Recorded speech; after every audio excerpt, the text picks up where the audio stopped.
this morning we got the news that finally it has happened. The New York Jets are trading for superstar wide receiver Davante Adams. This was a deal that seemed like it was sort of written in the stars for weeks now. Once it was announced that Adams would be available for trade, the Jets, on the other hand, in a very, I would call it a desperate situation, understanding what their hopes are for this season. It is about winning the Super Bowl, and that's just about it. In order to do so, you have to take every shot that you can. And this is a situation with Aaron Rodgers at 41 years old. You go out, and it's been clear that he and his receivers haven't exactly been on the same page. We'll be diving into that Monday Night Football game in a little bit here, but Rodgers himself at the podium last night talking about how Mike Williams ran the wrong route, and now they go out and trade not all that much. Ian Rappaport reported that this will be a conditional third-round pick that the Jets are sending to the Raiders in exchange for Adams,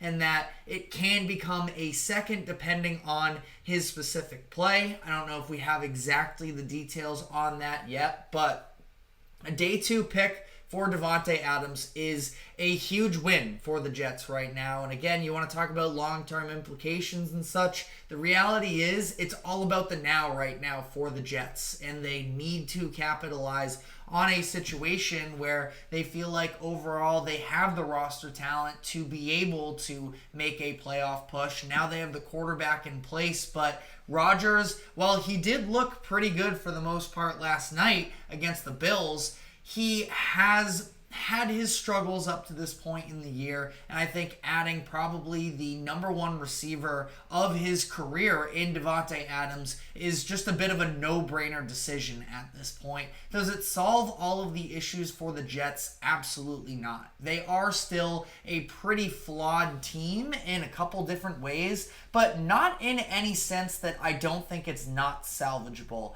Everybody talks about the offensive line, and somewhat for good reason, because Aaron Rodgers at times has definitely been going through it. And in terms of pass block win rate, the Jets are 25th in the NFL coming out of week 6. So there are real issues there. Now, the run block win rate stat, also 28th. I do feel like there is talent on that offensive line, and that they should be able to get better with a little bit more consistency and chemistry between some of these linemen, that I think it's possible to work out some of these issues. Maybe I'm, a little bit too wishful thinking there, but I think that it's salvageable there.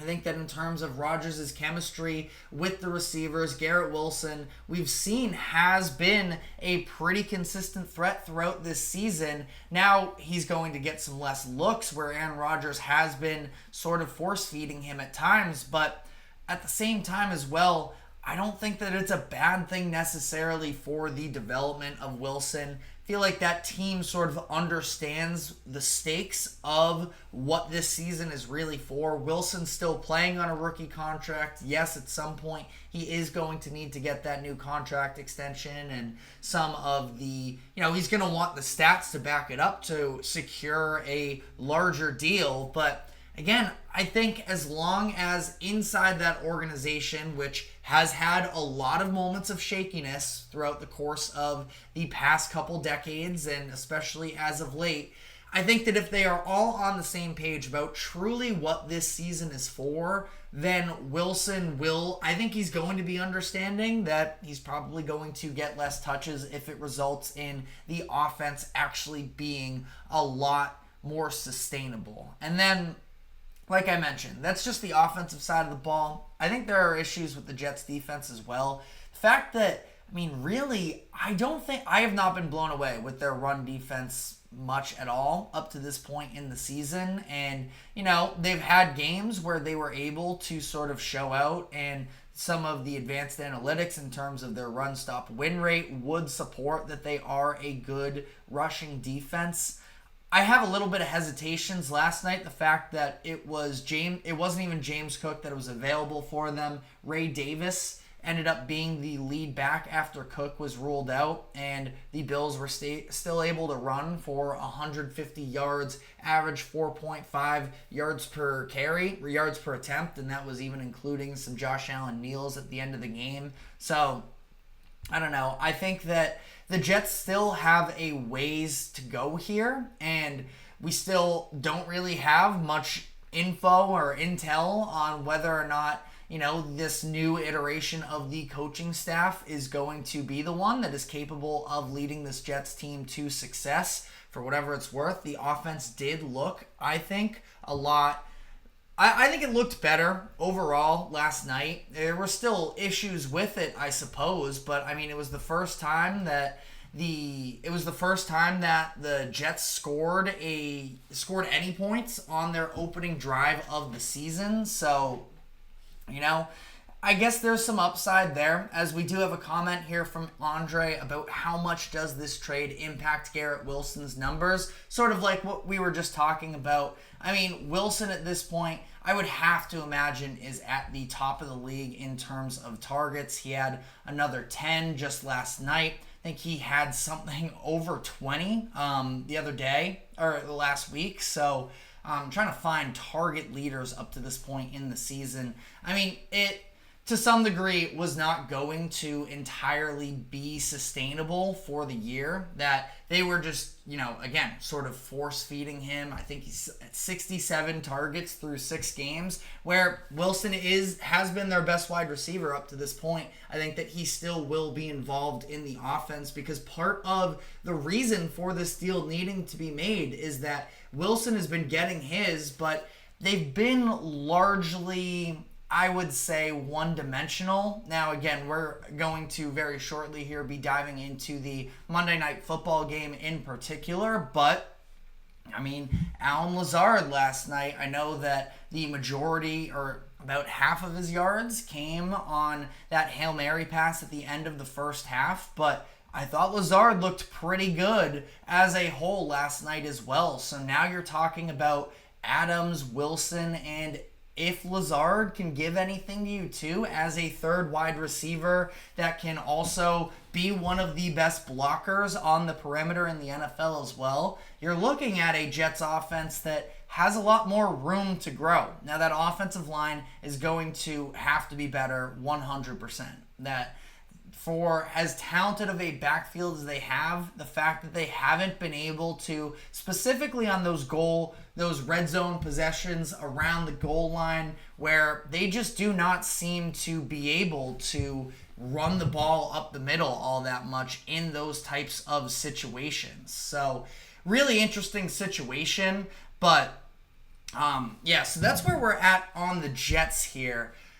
We do have some breaking news. First off, thank you to Adam Weber here in the comments section talking about there is a new trade, wide receivers involved from the teams that were playing last night, as it appears that the Buffalo Bills have made a deal to trade for Browns wide receiver Amari Cooper. So, as we're sitting here talking about the Jets making this deal for a wide receiver, the Bills involved as well. And my first reaction is they had to make some sort of move in terms of adding another weapon. Because Josh Allen, when you look at his stats for this year, I mean, really surprising the lack of a real yards perspective. And I think it's mostly just because he doesn't really have a necessarily great rapport. I think that he and Khalil Shakir have come a long way. I think that Dalton Kincaid is a good option for them as well. But you look at what it's looked like up to this point in the season for Josh Allen, and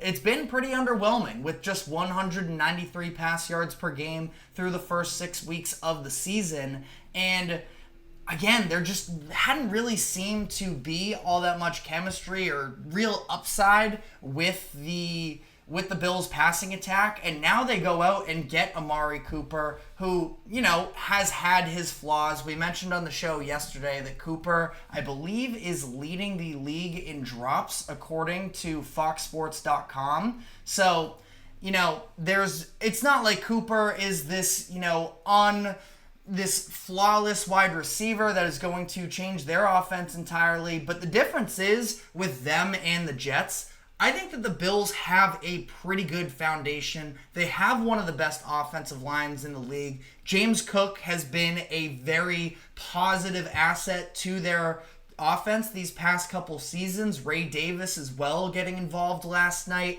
And really, they were more so the ones that were missing just that one star wideout. Now they go and get Amari Cooper, who, again, I just mentioned, drops have been an issue for him this year, but I still think that he is easily now the wide receiver one on that Bills team, and I think it's going to make a huge difference for this Bills passing attack. So I really like this move, honestly. And, Andre in the comment section here saying he agrees with the move. Keon Coleman is not what they expected. The reality is Coleman was, he's a physical receiver, and I think that there is talent there. I think eventually there's some great upside for him being a more reliable red zone threat for them as well. But in terms of the dynamic ability, what you're getting from Amari Cooper on a down-to-down basis, Cooper is just more so what the Bills are needing at this current point in time. So a very surprising deal there. We're just sort of reacting to this on the fly here. It does sound like the Bills are getting Cooper and a 6th-round pick in 2025. The Browns are getting a 3rd-round pick in 2025 and a 7th in 2026. So, the Bills sort of, buying a little bit low, you could argue, on Amari Cooper. That's really not a lot to give up. And now the Bills at this point, they are first in the AFC East, and they widen that gap that much more with their win against the Jets. The Dolphins and the Patriots don't really seem to be contending for that number 1 spot in the AFC East as of right now. So the Bills, I really like getting aggressive here, making a move for a great perimeter player, and I'm very happy with this deal as well for the Bills. I think that the Bills and the Jets both got better as of this morning. So